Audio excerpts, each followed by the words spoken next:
Hi, I'm Shane with etrailer.com. Today I'm going to go over the best wiring options for your 2019 BMW X5. Here on the right we're going to have the Curt. Here in the center we're going to have Tekonsha's ZCI wiring harness. Here on your left we're going to have Tekonsha's heavy duty upgraded wiring harness. All of these are going to have a lot of similarities and they're going to have a lot of differences. Here with our Curt you're going to see we're going to get a total kit. We're going to have fuse holder, we're going to get our wiring to run to our battery, our quick connects, our dust cap to help protect our connections on our 4-pole plug, keep any dirt or anything like that from clogging up the holes, and you're going to get some zip ties to help hold your wiring in place. With this kit, it is going to have to be tied into or spliced into the factory wiring, but you'll notice here on the front of the converter box that each one of the wires are going to be labeled to tell you what each wire does. With our Curt wiring, we're going to have 5 amps per circuit for our stop and turn signals, 7.5 amps per circuit for our tail lights. With our Tekonsha ZCI wiring, this one is going to hook up a little bit different.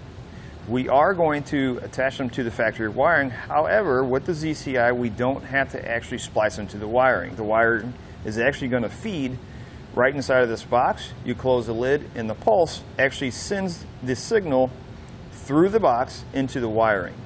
The ZCI wiring kit is also going to have or come with the fuse holder, your fuse.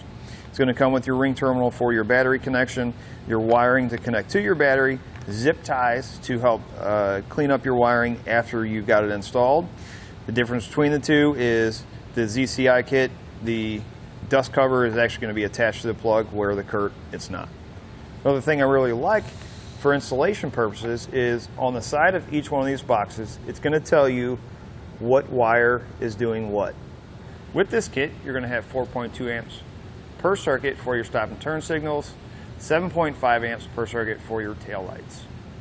With our Tekonsha heavy duty upgraded kit, again, this one you're going to have to splice into the factory wiring, but the difference between this and the other two is, being the heavy duty, it's going to have a pulse width modulation setup in it. So the converter box is going to give full power to the trailer. Say your trailer has a few extra lights on it or more lights on it than some of the normal trailers.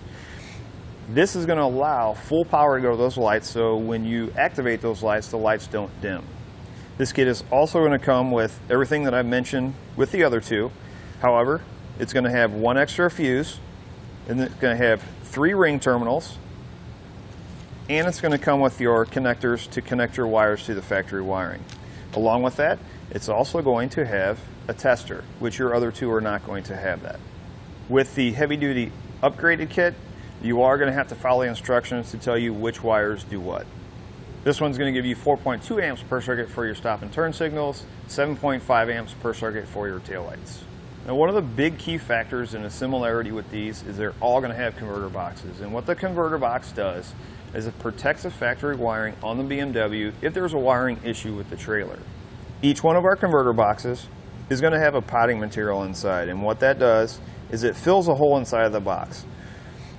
When you compare this to a converter box that doesn't have the potting material, what tends to happen is where the wires connect onto the circuit board, let's say you're traveling down, you're kind of off-road a little bit. What happens is the vibration in the box causes those wires to come loose off the circuit board. With this potting material filling the hole inside of that box, it holds those wires onto that circuit board so that vibration does not disconnect them. Now, with all 3 of these having the potting material inside the box, it's going to make the box and the wiring, the circuit board, water resistant. So typically these are mounted inside the vehicle. If you wanted to mount them outside, you're not going to have to worry about the inside of the box corroding or anything like that. Now, if you notice, the converter boxes are a little bit different sizes. However, on the BMW, if you're mounting it inside the vehicle, there is quite a bit of space, so we're not going to have to worry about trying to find somewhere to mount it. Another thing I want to mention about the ZCI, although it may seem easy to hook up, which it is, again, you just laying your wire in there, you don't have to splice into it, but there is a setup process. What I mean by that is, once you put your wire in there, you're going to have to go through each one of the signals so that the box can read whatever signal is coming through that wire. So even though this may seem a little bit easier, it is going to take about the same amount of time as the other two would be to install. In my opinion, if I had to pick one, I'm going to go with the HD, the heavy duty converter kit, so that if I have a trailer that maybe I want to add more lights on, I know this kit is going to allow those lights to get full brightness and not dim down like maybe the other two may. Again, I'm Shane with etrailer.com. I hope this video has helped you in deciding the best wiring options for your BMW X5.